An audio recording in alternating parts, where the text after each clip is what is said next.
Lançado aqui no Brasil em 2018, o C4 Cactus chegou com a dificílima missão de transformar a Citroën no mercado brasileiro, que naquela época contava com participação de menos de 1% nas vendas.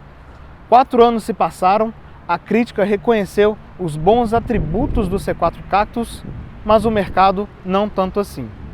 Mas, em tempos recentes, com a nova estratégia de vendas diretas do grupo Stellantis, o Cactus começou a tomar conta de nossas ruas, assim como um cacto toma conta do deserto, através da versão aspirada na mão de grandes locadoras e grandes empresas. Mas o carro que a gente tem aqui hoje é bem diferente. A gente está com a versão Shine Pack com motor 1.6 THP e a gente quer entender, afinal de contas, se esse carro faz sentido. E se você está procurando um C4 Cactus e quer saber se aquele modelo específico, aquela unidade específica faz sentido para você, a gente tem um parceiro aqui no canal que vai ajudar você nessa missão, que é o Olho no Carro, que é um serviço de consulta ao histórico do veículo. Você pode conferir se o carro teve passagem por leilão, se tem alguma restrição financeira, os donos anteriores e tudo isso para você fazer uma compra muito mais segura e tranquila. Então a gente vai deixar um QR Code aqui na tela, um link na descrição do vídeo para você consultar os serviços que eles oferecem e com o nosso cupom fazer uma contratação com precinho especial. Mas vamos dar uma acelerada que hoje a gente vai falar de Cactus Turbo. Vamos lá?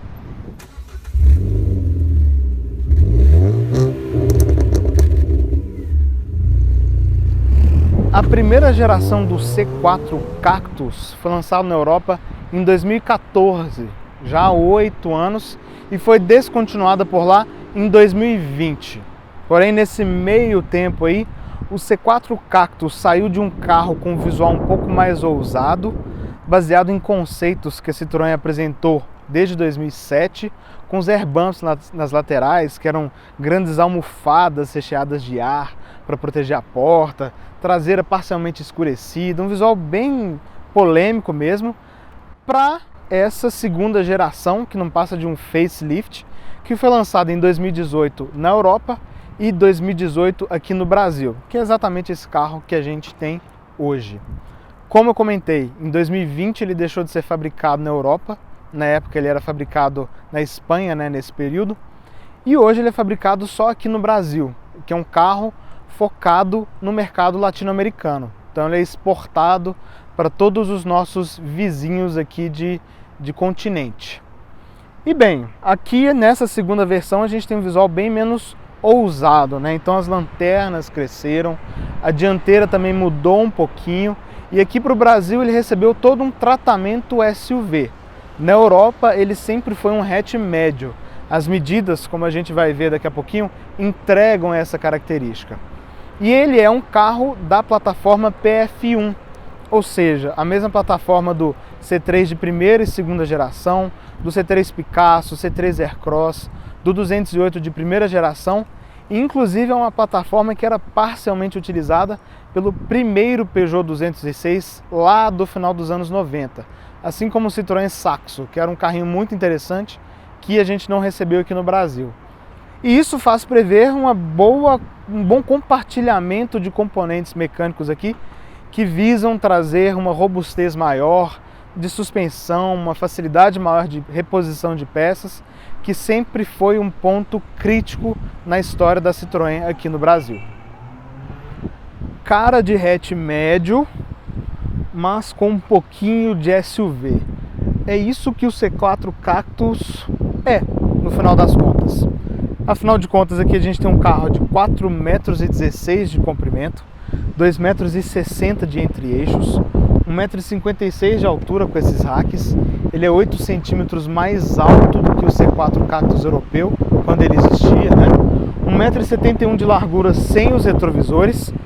E aqui, como ele foi erguido em relação ao irmão do velho continente, a gente tem um vão livre de 22,5 centímetros. É um vão livre bem considerável. Na hora que a gente vai andando no carro, fala um pouquinho mais de como que ficou o acerto de suspensão com essa mudança de vão livre em relação ao projeto original. Uma coisa que mudou em relação também ao projeto original são os amortecedores. Na hora que eu estiver andando, eu falo um pouquinho mais sobre isso. Em termos de construção, chassis, a gente não tem nada diferente da média do mercado. Então, McPherson aqui na dianteira, eixo de torção na traseira, com discos nas 4 rodas. O disco traseiro é uma exclusividade dessa versão THP. Discos sólidos e discos ventilados aqui na dianteira. Rodas sempre 205/55 aro 17. Aqui nesse carro Goodyear Efficient Grip Performance. Mas na versão de entrada existe também as calotas com aro 16. Então é a única diferenciação aí na linha. Mas a magia mesmo está aqui debaixo do capô, que é o motor THP, né? Turbo High Pressure, que já é figurinha carimbada aí na linha PSA. É um motor que foi lançado em 2010, ou seja, já 12 anos de mercado, e muita gente com certeza vai olhar e vai torcer o nariz. Nossa, é um motor velho, jurássico, pipipi, pepepé, francês, não presta, não confio. Essa chatice de sempre. Mas o fato é que a gente tem um motor aqui muito provado já no mercado brasileiro e muito mais confiável, especialmente agora que é flex, por conta de mudanças de calibração de ECU, peças, que tornaram ele mais apto a lidar com o nosso combustível, que é tão difícil. Então o que a gente tem aqui, agora que ele é flex, né? 166 cavalos de potência na gasolina e 173 no álcool a 6.000 rotações por minuto, e de torque 24,5 kgfm já a partir de 1.400 rotações por minuto. Ou seja, nessa rotação a gente já tem 48 cavalos de potência, o que é muita coisa. Quando a gente andar no carro, você vai sentir um pouquinho dessa pujança que ele tem desde baixos giros. Em termos de construção, todo em alumínio, bloco e cabeçote, duplo comando de válvulas. Ele tem variação na admissão e no escape, admissão lá atrás, escape aqui na frente. Ele tem a sincronia dos comandos por corrente, como muita gente prefere, mas justamente pelo fato de usar corrente e ser um motor de injeção direta, você precisa ter muito cuidado em relação ao óleo que você usa. Tem muita gente aí que se diz entendida, que fala que óleo não é tudo igual, que você tem que olhar se é mineral, semissintético ou sintético e a viscosidade, mas não é só isso. O principal é a aditivação, é a norma que o fabricante pede. Por que disso? Com a injeção direta você não vai ter aquele efeito limpante das válvulas que a injeção indireta dá. Então na hora de recircular os gases do cárter, bem, pode carbonizar um pouquinho das válvulas ali se você não usar o óleo correto. Então esse é o cuidado que você precisa ter com a injeção direta. Óleo e combustível de qualidade. Não é um motor que vai te dar dor de cabeça a longuíssimo prazo. Fazendo as revisões no prazo correto, com o óleo correto, preserva a vida útil aqui da corrente, preserva a turbina, preserva a injeção e você não vai ter problema, sempre usufruindo dessa boa entrega de potência que esse motor tem. Se por fora o C4 Cactus tem um visual que a Citroën chama de provocador, instigante, por dentro a gente já tem um interior bem mais simples visualmente, em termos de acabamento, em termos também de equipamentos. Então vamos lá, vamos começar pela ergonomia. Eu tive uma certa dificuldade para me encontrar aqui, que é um pouco curioso, mas depois de muita regulagem, vai e volta, consegui me achar bem. Mas olha, o banco é mais curto do que deveria ser em um carro dessa faixa de preço e desse nível de projeto. Afinal de contas, não é um carro exatamente velho. Isso incomoda um pouco. Tem regulagem de altura, sim. Regulagem normal, obviamente, de distância, do encosto, tudo certo, tudo legal. Mas uma coisa muito estranha, o cinto não tem regulagem de altura, nem do motorista e nem do passageiro. Um corte de custo muito esquisito para o preço que esse carro chega, que é o que a gente vai ver no final do vídeo. Ele tem também o volante com regulagem de distância, um campo ok, regulagem de altura também, num campo até ok, e é um volante agradável, um volante sem muitos comandos, fácil, direto, prático, com esse revestimento em couro. Tem uma diferenciação discreta aqui, mas que é interessante. Essa parte é cinza e essa parte é preta, como é padrão dos carros da PSA. Aqui atrás, do lado esquerdo do volante escondido, a gente tem o controle do piloto automático, que não é adaptativo nesse carro, e um painel de instrumentos muito simples, que no rigor frio da lei, vamos dizer assim, a Citroën até pode chamar de painel digital, porque é sim um painel digital, mas ele está mais para Cadete GSI do que painel de Fiat, Jeep e Volkswagen, né? Então a gente tem aqui do lado esquerdo o indicador de tanque, por luzes bem simples. Aqui do lado direito a gente tem um econômetro, então de acordo com a sua pressão aqui no pedal do acelerador, de acordo com a marcha, ele vai ficar mais ali naquela escala verde, indicando que você está gastando pouco combustível. Um computador de bordo muito simples, que você comanda aqui pelo raio esquerdo do volante. Então aqui agora a gente está vendo 400 km de autonomia que a gente ainda tem. Quantos quilômetros a gente tem desde que zerou, ou seja, modômetro parcial. Velocidade média desse mesmo percurso, lembrando que isso tudo é sempre com uma medição. A gente tem aqui o consumo médio, consumo instantâneo e voltamos para a autonomia. Ou seja, um computador de bordo muito simples. A gente tem o velocímetro digital, com a visualização fácil, como muita gente prefere, só que em compensação a gente tem um péssimo conta-giros. Eu vou até ligar o carro para mostrar para vocês que ele tem uma escala que varia de 500 em 500. Então, olha, você pisa, ela vai aumentando de 500 em 500. E isso é um problema porque te dá só uma noção por alto da rotação que você tá. Então não é uma escala muito precisa, tá vendo? Então algumas vezes você tá já perto de 3.000, vamos supor, mas ele está indicando 2.500. E às vezes você passou de 3.000, só que ele não volta imediatamente para 2.500. Ele tem um delayzinho aí, né? Sempre fica uma janela de diferença nessa indicação do conta-giros. Inclusive aqui agora, o Lucas está me filmando no banco de trás e ele está com dificuldade para pegar alguns desses elementos do painel, justamente porque é uma tela mais para fraca do que para forte, com uma visualização difícil, com muito reflexo. Então definitivamente aqui é um painel que está mais para carro utilitário do que para um SUV, né? Um carro que se diz um SUV e que já custa aí 140 mil reais. Inclusive a Peugeot Partner, a versão furgão utilitário da antiga Citroën Berlingot, tinha esse mesmo painel digital. Ou seja, um painel que atende para um veículo utilitário, passa, apesar de não ser dos melhores, mas aqui definitivamente está totalmente fora de lugar. Falei que ele não tem o piloto automático adaptativo, mas ele tem algumas assistências à condução que eram exclusivas no lançamento dele, lá em 2018, mas que hoje já são padrão na categoria, e inclusive o C4 Cactus está defasado em relação aos seus principais concorrentes nisso. Então o que a gente tem aqui?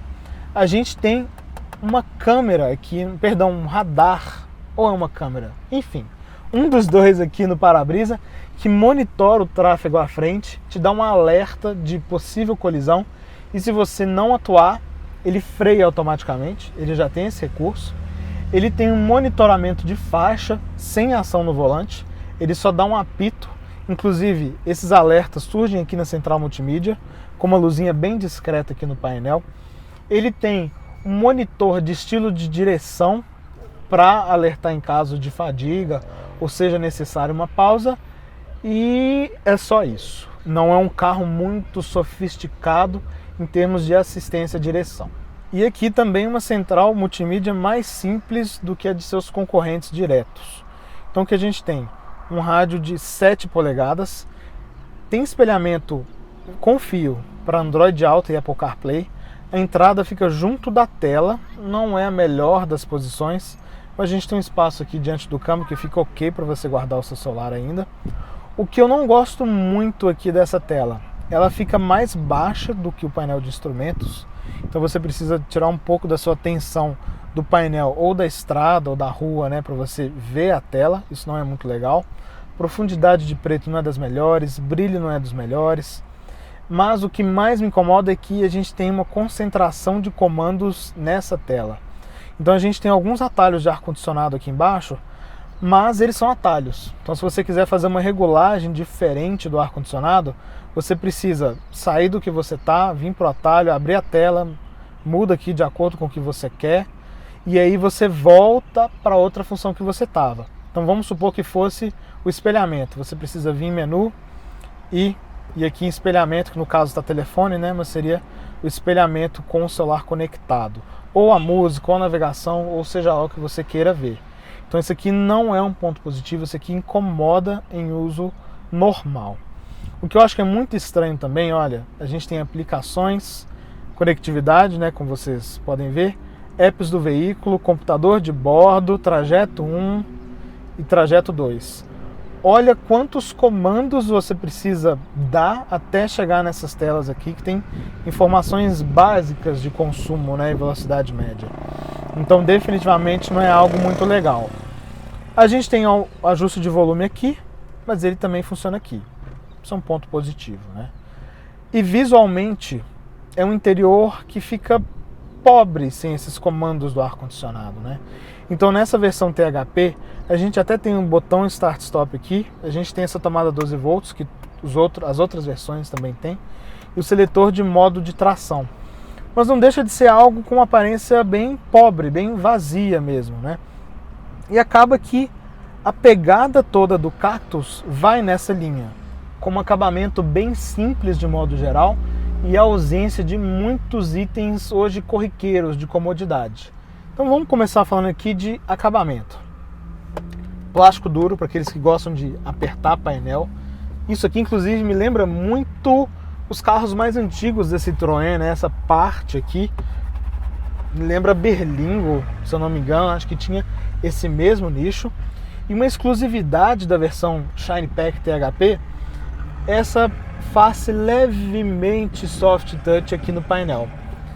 Parece um neoprene, parece um porta-CDs antigo, né? Um material que lembra. E aqui uma pequena faixinha de tecido que conversa um pouco com essa mesma faixa de tecido aqui no topo dos bancos. Mas é um detalhe visual que não encontra continuidade aqui nas portas. Que olha, não tem revestimento em couro da parte aqui que é levemente espumada, ou seja, destoa tanto do acabamento dos bancos quanto dessa parte em neoprene do painel, quanto dessa faixa em tecido. E também tem um acabamento bastante simples, tudo em plástico duro, como é normal nessa categoria. É importante deixar isso bem claro. Em termos de equipamentos, olha, eu fiquei surpreso com a ausência de várias pequenezas que já são muito comuns no nosso mercado há muito tempo. Então, olha, a gente tem espelho no parasol, mas não é iluminado em nenhum dos dois lados. Não tem iluminação nenhuma aqui, o que é muito esquisito. A gente não tem iluminação no porta-luvas, olha, ele não é refrigerado, ele não é iluminado, nada disso. Isso são detalhes que são normais na categoria. Como eu comentei com vocês, o cinto de segurança não tem regulagem de altura, a gente não tem um retrovisor eletrocrômico, que era um item que esse carro tinha no passado, por mais que exista ainda o farol automático, o limpador automático, esse item aqui ficou de fora. E um detalhe de ergonomia que eu achei muito esquisito. O banco não é dos mais baixos, mas ok, você consegue se encontrar bem aqui sim, mas esse retrovisor ele é muito baixo, ele ocupa mais da metade do para-brisa. Então isso aqui prejudica muito a sua visibilidade em rotatória, cruzamento, pedestre atravessando. Isso aqui é um ponto que você precisa tomar cuidado. Então se você for até uma pessoa mais baixa e gostar de deixar esse banco alto, ou sou mais alto e gostar de dirigir mais alto mesmo, esse retrovisor vai ocupar praticamente todo esse campo visual aqui do para-brisas, né? Não é um para-brisas alto com um retrovisor que ocupa muito espaço. Então um detalhe que realmente deixa bastante a desejar. A gente tem algumas luzinhas de leitura aqui bem simples, elas sequer são dimerizadas, aqui em LED, mas lá na traseira elas são incandescentes, são lâmpadas amarelas ainda. Olha lá, o Lucas está filmando pra gente.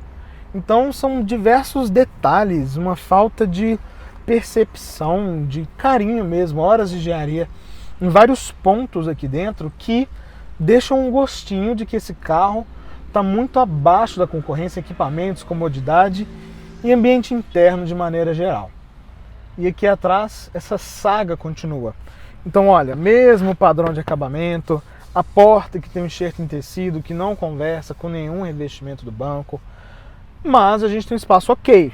Olha, esse banco está regulado para mim, tem 1,77 m de altura, o carro tem 2,60 m de entre-eixos, e a gente só tem aqui, ó, sobrando do meu joelho para o encosto, mais ou menos 4 dedos, um espaço ok para mexer os pés, as pernas, só que o banco falha um pouquinho aqui na missão de apoiar as coxas, né? Aqui poderia ser melhor.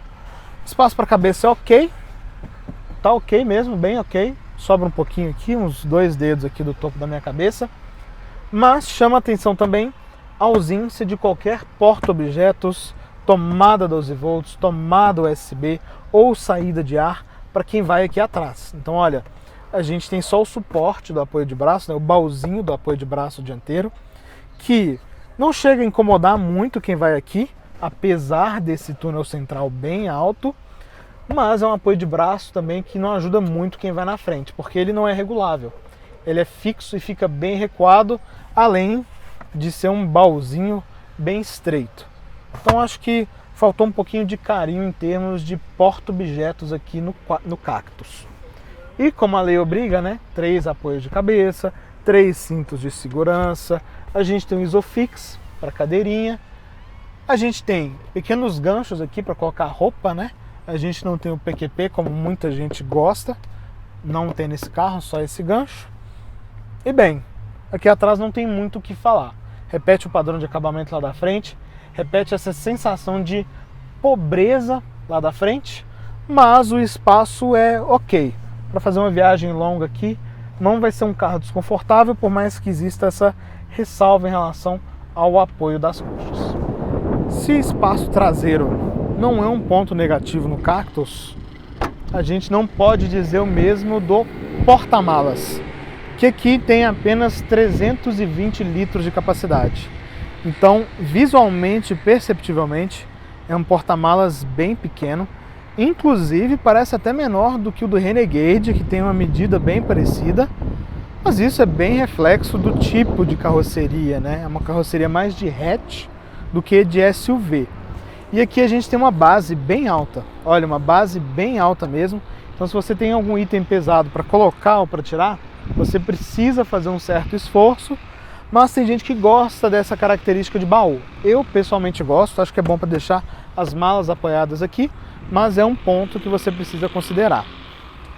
Mantendo a pegada de carro muito pobre, muito simples que a gente viu lá dentro, aqui na traseira a gente também tem um tapete do assoalho muito fino, dos mais simples.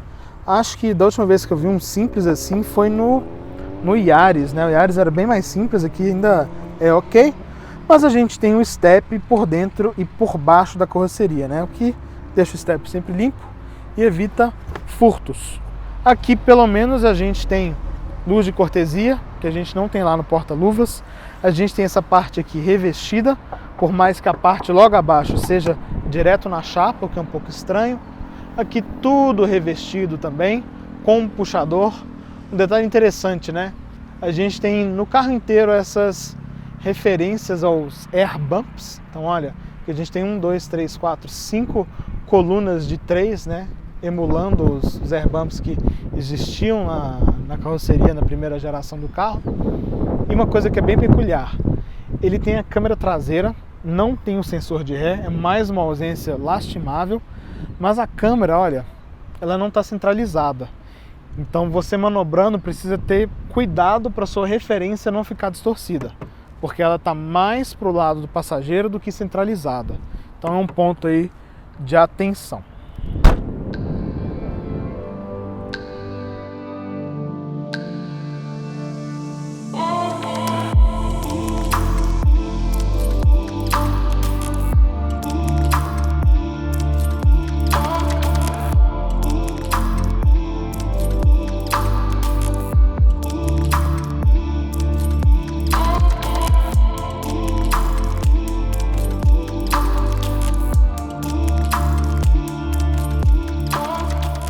Vamos dar nosso rolezinho dominical de Cactus THP então. Vou zerar o consumo aqui e no final a gente fala do quanto esse carro gasta ou deixando um spoiler aí, né? Deixa de gastar. Mas vamos lá. Eu e o Lucas tínhamos uma grande curiosidade em relação ao C4 Cactus. Não só em relação ao THP. É um dos poucos carros nacionais de grande volume, vamos dizer assim, que a gente não tinha andado ainda, né? Não só como canal, mas também como pessoas, indivíduos que gozam de direitos da Constituição. Então, a gente tinha um interesse muito grande sobre o carro, como ele andava, plataforma, suspensão. E no caso do THP, né, acho que existe uma grande curiosidade do mundo entusiasta em relação a esse motor casado aqui com esse carro. Mas vamos lá, vamos começar aos poucos. O C4 Cactus europeu tinha um sofisticado sistema de suspensão, não tão sofisticado para os padrões europeus, mas um interessante amortecedor que ele tinha duplos batentes hidráulicos. A Citroën europeia, né, alardeou isso como uma solução muito simples, muito prática para dar para o carro um rodar estilo tapete voador. E bem, o brasileiro não tem esse recurso por questões de custo, como a Citroën alardeou na época de lançamento, né? Como este carro aqui deveria ser o carro que iria salvar a marca francesa no Brasil, eles não quiseram correr o risco de lançar a mão de um recurso razoavelmente sofisticado para os padrões nacionais e isso continuar afugentando consumidores da marca que tinham medo de questão de pós-venda, né? Então esse é um recurso que a gente não tem aqui e para isso a Citroën precisou repensar toda a calibração de suspensão dele, não só para deixar o carro com o mesmo rodar agradável que o europeu tem, mas também considerando a maior altura do solo, como a gente conversou há pouco. Aqui a gente tem 22,5 centímetros de vão livre e esse carro é 8 centímetros mais alto do que o C4 Cactus europeu. Então você precisa de um acerto de suspensão não só mais confortável, por não ter esse recurso do amortecedor, e também pelo tipo de solo que nós temos, como também para deixar o carro com um comportamento dinâmico bom ainda. Afinal de contas, né, ele é um hatch médio erguido com vão livre mais do que razoável. E como ficou isso aqui no Cactus? Dá para perceber que o carro tem amortecedores bem suaves em movimentos longos, então aquelas ondulações, aqueles pisos bastante remendados, o carro passa com muito conforto, um rodar muito agradável mesmo. Só que ao mesmo tempo dá para notar como ele deixa um gostinho de buchas firmes demais ou pneus firmes demais. O que isso significa? Em movimentos rápidos, aparentemente o amortecedor está mais pro firme do que pro macio. Então você sente um pouco daquelas pancadinhas secas que também são muito normais no piso brasileiro. E sendo um carro mais alto e mais para macio, é óbvio que comportamento dinâmico aqui não foi uma grande prioridade. Mas não é um carro inseguro, não, de maneira nenhuma. Mas não é um carro esportivo, tenha isso em mente. É um carro que você pode tomar as curvas sem muito medo, sem muita preocupação, mas você tem que fazer isso de maneira pensada, né? Então você faz o carro apoiar e você faz ele fazer a curva, não é aquele carro que você faz tudo numa jogada só, né? Como acontece em hatches médios e hatches compactos. Mas se a suspensão é legal e atende bem, a grande estrela desse carro aqui definitivamente é o motor. Aqui a gente está andando numa boa, daqui a pouquinho a gente pega uma retinha padrão nossa aqui para acelerar. Mas olha, a facilidade que esse carro tem para manter velocidade, para ganhar velocidade, retomada, é cativante. Realmente é muito gostoso. Quem aprecia aquela sensação de carro pronto para tudo, com certeza aqui no Cactus vai ficar gamado. Ouso dizer, inclusive, que é um carro que anda até um pouco mais do que o T-Cross Highline 1.4 250 TSI e também do que o Renegade com motor 1.3 turbo. Esse que a gente ainda vai avaliar aqui no canal, mas a gente tem a referência do Compass. Mas aqui a gente tem uma certa leveza de rodar, né, que o Renegade, por ser um carro pesado, não tem. E o T-Cross, por ser um carro um pouco mais fraco, quase 20 cavalos, melhor dizendo, tem, mas em grau menor. Então, é um motor gostoso de usar, tem uma boa pegada desde baixa, ele não é barulhento, mas quando você pisa fundo, ele tem um ronquinho gostoso que dá uma instigada mais esportiva e também muito suave de funcionamento. Então, é um motor que você leva a altas rotações sem incomodar. Então, definitivamente aqui, motor e suspensão, a gente tem 2 pontos altos aqui no Cactus. E, casado com esse motor THP, que já é figurinha carimbada aí na linha PSA, a gente tem um câmbio Aisin de 6 marchas, que é figurinha carimbada para todo mundo, né? Então aqui é um câmbio que faz o bloqueio do conversor a partir de 3ª marcha, então é legal que, às vezes chamando no modo manual, você consegue usar o motor quase como se fosse um carro com transmissão manual. Então você consegue brincar um pouquinho de pressurizar a turbina e fazer o motor crescer, que é muito gostoso. E ele tem um controle de neutro que ajuda nas paradas de sinal, né? Tem um controle de neutro só no drive, no modo manual não tem. Uma transmissão bem programada, em raríssimos momentos aqui eu senti alguma hesitação, não é um tranco, né? Mas uma variadazinha, uma troca que poderia ser melhor. Mas só pequenas ressalvas de quem é mais chato com isso mesmo, né? Em uso normal, como vocês estão vendo aqui, o carro toca com facilidade muito boa. E como é um câmbio de 6 marchas automático, a gente não tem aquele exagero de marchas que a gente vê no CVT, por exemplo, ou em outras transmissões, e com um motor muito elástico, né? Muito pujante. Então, você, mesmo com um número de marchas pequeno, como diriam alguns malucos hoje em dia, você tem sempre ali uma faixa de giro que é ideal para a situação que você está. Mas se a calibração padrão não te agradar, você pode usar o modo Sport ou Eco. Os dois você escolhe aqui junto da alavanca de câmbio. O nome é autoexplicativo, né? O Sport vai esticar mais as marchas, deixar o carro mais responsivo, e o Eco ele vai abusar mais das baixas rotações. Se você está com pressa, Sport. Se você está de boa, Eco. Eu usei o modo Sport uma vez, eu gostei da programação aqui, não senti falta de uma responsividade maior. Eu usei o modo Eco algumas vezes, só para sentir como é que ficaria a diferença de progressão de acelerador. Mas aqui o acelerador ele é calmo, ele continua sendo calmo no Eco, não é aquele acelerador exagerado como tem nos carros da Hyundai. Então um carro bem suave, bem agradável de dirigir.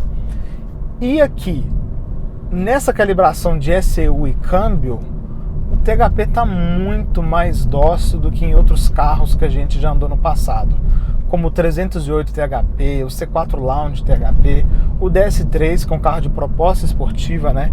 Então é de se esperar que ele fosse mais nervoso. E que um carro muito... não é pacato a palavra que eu quero, porque quando você chama ele sai forte, mas não é aquele carro que sai de maneira muito brutal, muito animalesca como acontecia antes. Então um carro que sai entregando muito bem, não distraciona, e sai igual uma flecha. Você não sente nenhuma tendência de esterçamento por torque, que é um bom sinal.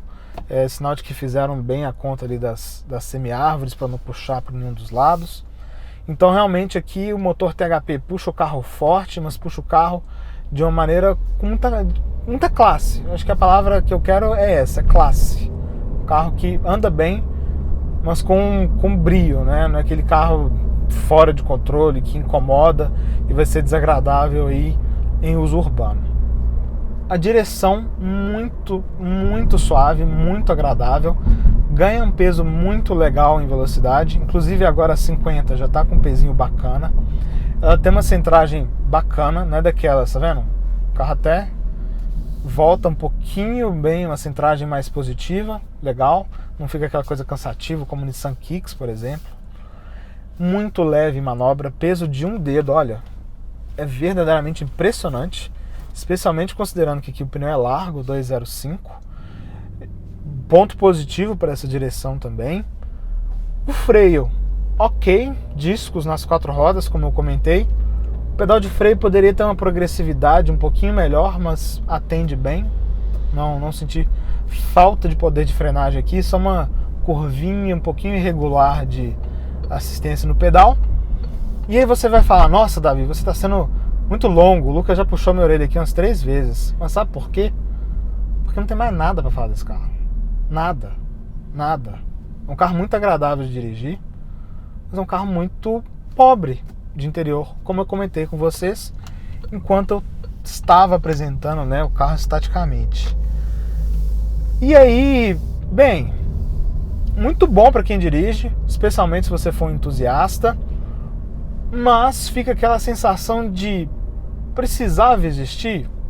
Quem quer um motor turbo desse nível de potência, desse nível de desempenho, vai cogitar um C4 Cactus, especialmente por esse preço? Bem, eu tenho as minhas dúvidas. Mas aproveitando esse gancho, vamos parar aqui, vamos achar uma retinha para a gente dar uma acelerada e vamos partir para as nossas considerações finais do C4 THP. E olha, eu vou deixar no manual de segunda marcha que eu quero mostrar para vocês o motor enchendo. Então aqui, segunda, 12 km por hora, é uma situação que o conversor vai travar e destravar, vai ajudar a gente, mas eu vou pisar fundo em 3, 2, 1, pisei. Redução primeira.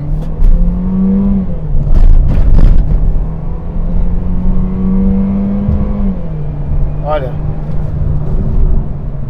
anda bem, anda muito bem, mas ele não deixa aquela sensação de 0 a 100 em 7 segundos que a Citroën diz que faz. Mas não é um desempenho ruim. Como eu disse, ele tem uma leveza de rodar, né? uma souplesse de rodar, como diriam os franceses, né? Que agrada essa facilidade, mas com pé embaixo a percepção, não que seja negativa, mas ele não impressiona tanto quanto embaixo. Então, dito isso, anda bem em qualquer situação, mas eu digo como uma percepção mesmo, tá? Que fique claro isso. E vamos lá, demos a nossa acelerada aqui e vamos falar agora de consumo para a gente poder encerrar. Nessa volta que você viu a gente dando aqui, o carro está fazendo até agora 8,1 km por litro com gasolina. Até a gente chegar ali para a gente dar a nossa aceleradinha, ele estava fazendo 9,1 km por litro. Não é um carro radicalmente econômico. Não. Tem aquela história, né? Cavalo anda, cavalo bebe. Muita potência, realmente não tem muito o que fazer. Mas não é um carro que bebe muito, de maneira nenhuma. Foi um trechinho, vocês viram muitos sinais, muitas subidas. A gente saiu da região oeste de São Paulo, que é mais montanhosa. Então tem todos esses fatores. E nesses dias aí que a gente ficou com o carro, o que ele fez de consumo? Em trânsito muito travado mesmo, ele ficou ao redor de 7,5, 8 km por litro. Isso com velocidades médias assim terríveis, na casa de 13, 15 km por hora, ou seja, mais parado do que andando. Trânsito bem típico de São Paulo, sexta-feira, no final da tarde, nas marginais, ou seja, tudo parado. Em vias expressas, ao redor de 16, 17 km por litro. Eu estou falando do corredor norte-sul, das marginais, que você fica ali em velocidade mais constante, sem interrupções. Então, número bom, não é um número ruim de maneira nenhuma. Em avenidas de 50, 60 km por hora, ficou ao redor de 13, 14 km por litro. Isso com algumas paradas, um trânsito lento, mas sem parar. Então, uma situação bem real também, né? Então, dá para notar que o carro é super econômico? Não é super econômico, mas é um carro muito forte. Então, essa relação aí desempenho-consumo, ao meu ver, pelo que o C4 aqui entrega nessa versão THP, tá ok, tá justo o tanto que esse carro consome de acordo com o tanto que ele anda. E, inclusive, é um carro que bebe menos do que o aspirado. A gente fez esse comparativo aqui no canal. Se ele não foi ao ar ainda, ele irá em breve. E foi uma surpresa, não tão grande, mas só uma surpresa ver que em todos os cenários o turbo teve uma vantagem aí bem expressiva, bem razoável. Sinal de que aqui está tudo muito bem casado, né? Então, câmbio automático bem programado, que não fica patinando com conversor de torque toda hora, com controle de neutro, igual a gente está parado aqui no sinal, bons pneus de baixa resistência à rolagem. Então, um carro que, por mais que não seja extremamente econômico, agrada. Que o C4 Cactus THP agrada muito a quem gosta de dirigir, isso a gente já imaginava e comprovamos na prática agora. Mas nem por isso ele tem também seus pontos negativos. Nós vamos começar falando do que ele é bom, e você já deve imaginar, que é o motor. É o primeiro ponto positivo dele e definitivamente o que mais chama atenção. O THP é um motor que convence em todo o carro que ele é aplicado. Com o C4 Cactus THP Shine Pack não foi diferente. O carro anda bem, o carro gasta relativamente pouco, é um motor gostoso de usar, comportado, ainda que tenha um desempenho muito bom. Então, definitivamente aqui, o ponto alto desse carro. O segundo ponto positivo, que não fica tão para trás assim, é o ajuste de suspensão. Como a gente mostrou andando, não é um carro de comportamento extremamente preciso e pegada esportiva, não é essa a ideia, mas é um carro com rodar muito agradável mesmo, por mais que tenha aquela ressalvazinha que eu fiz, do movimento rápido de suspensão ser um pouquinho mal absorvido, chegar bastante na cabine. Mas ainda assim um carro que traz grande sensação de conforto, um carro alto, que não vai ser problema em rampa de garagem, valeta, lombada, nada disso. Então um carro muito bom para a gente usar no nosso piso tão maltratado e com comportamento dinâmico ainda correto para a proposta que ele tem, que, lembrando, não é a de ser um carro esportivo. Mas nós temos aqui também dois pontos negativos que são bem pesados e que complicam bastante a vida do Cactus THP no nosso mercado. O primeiro deles é a simplicidade. Um carro muito simples de execução. Então você nota uma falta de cuidado, de carinho mesmo, com alguns pontos no dia a dia, como o retrovisor que é muito baixo, retrovisor que não tem a função eletrocrômica, o ar-condicionado com comando só na tela, falta um comando prático ali no dia a dia.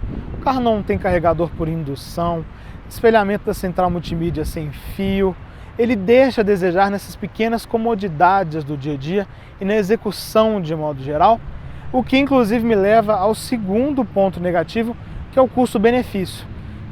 É um carro com execução simples, como eu comentei com vocês agora, com ausência de pequenos itens de comodidade, com ausência de itens mais significativos como sensor de estacionamento traseiro e dianteiro, retrovisor eletrocônico mais uma vez, como eu comentei.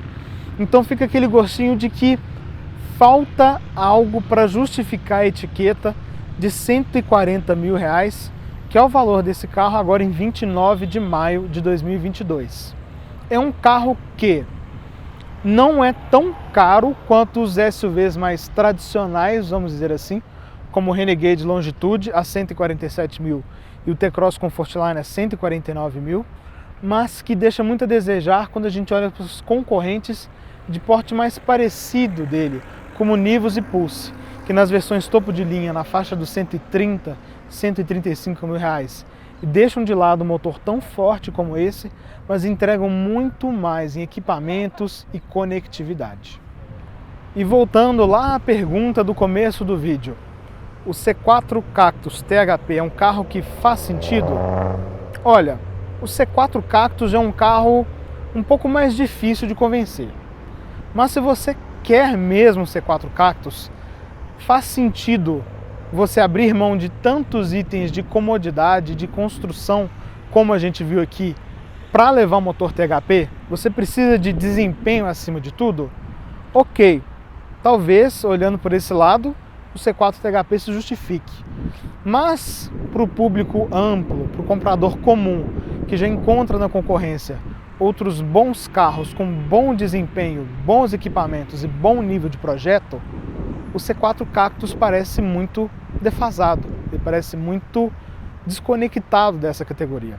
Então, tem esses pontos da pobreza que eu comentei com vocês, de acabamento, conectividade, chegando até o fato de a gente ter faróis de parábola simples halógenos na dianteira.